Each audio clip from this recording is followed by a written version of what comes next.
Ministarstvo poljoprivrede u prvoj polovici mandata ove Vlade donijelo krovne zakone i propise kojima je cilj bolja produktivnost domaće proizvodnje hrane, zaštita dohotka naših poljoprivrednika i učinkovitije upravljanje zemljišnim, stočnim i ribljim resursima.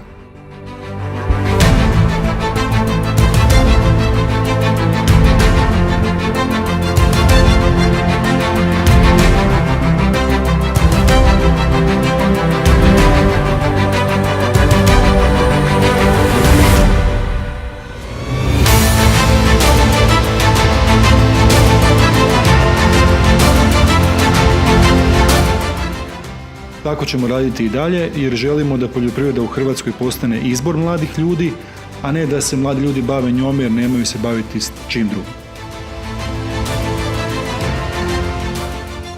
Imamo puno uspješnih poljoprivrednih priča koje su inspiracija mnogima da svoju proizvodnju prilagode tržištu, da se moderniziraju i da se okrenu novim modernim tehnologijama.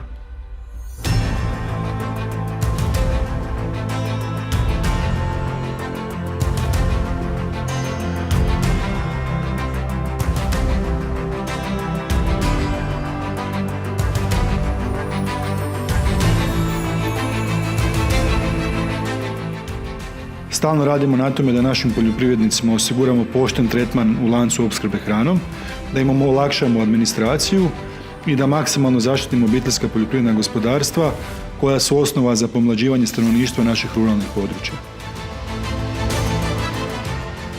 Vjerujem da uz izvrsne zemljopisne uvjete za proizvodnju hrane koje Hrvatska ima, uz dobru i odličnu financijsku i logističku potporu države i bolju organiziranost udruženih poljoprivrednika, možemo očekivati svijetlu budućnost hrvatske poljoprivrede.